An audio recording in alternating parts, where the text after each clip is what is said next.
భయ్య ఎప్పుడెప్పుడైనా Paradise teaser కోసం చూసా. ఇప్పుడే ప్యారడైజ్ టీజర్ చూసాను. టీజర్ నాకు అంత హై అనిపించలేదు భయ్య. కొన్ని హై మూమెంట్స్ ఉన్నాయి. ఆ యాక్షన్ బ్లాక్ మాత్రం చాలా బాగా అనిపించింది. కానీ నాని గారి డైలాగ్స్ మాత్రం ఫాస్ట్ ఫార్వర్డ్ వెళ్ళిపోతున్నాయి భయ్య అసలుకి. తెలంగాణ స్లాంగ్ అని నాకు అర్థం కావట్లేదు, కానీ మరి అంత ఫాస్ట్ ఫార్వర్డ్ వెళ్ళిపోతుంది. కొంచెం నిదానంగా, కొంచెం క్లారిటీ అనిపించలేదు డైలాగ్స్, అంతగా అనిపించింది. ఫస్ట్ సాంగ్ వదిలినప్పుడు ఎంత రేంజ్ ఉందో ఇప్పుడు అంత రేంజ్ అనిపించలేదు భయ్య. టీజర్ మాత్రం మంచి యాక్షన్ సీన్స్ గట్టి ప్లాన్ చేసి ఉంటారు. మాస్ ఫైట్స్ కానీ, ఆ జైల్లో ఫైట్ సీన్స్ కానీ నెక్స్ట్ లెవెల్ ప్లాన్ చేసి ఉంటారు. హై అనిపించాయి కొన్ని. లాస్ట్ లో కొన్ని డైలాగ్స్ బాగా అనిపించాయి, కానీ మరి అంత ఫాస్ట్ ఫార్వర్డ్ గా అంటే ఏదో చెప్పేసినట్టు అనిపిస్తుంది. అంతేగాని అంత ఏం అనిపించలేదు.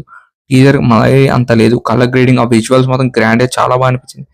బ్యాక్గ్రౌండ్స్ కూడా పర్లేదు, అంత మార్క్ అవ్వలేదు, పర్లేదు అంతే. ఇది నా టీజర్ రివ్యూ. మీకు ఎలా అనిపిస్తుందో చెప్పండి. మోర్ ఇంకా చాలా అప్డేట్స్ ఉన్నాయి. ఈ movie next month 24th release అవబోతుంది. చూద్దాం ఎలా ఉంటుందో మూవీ.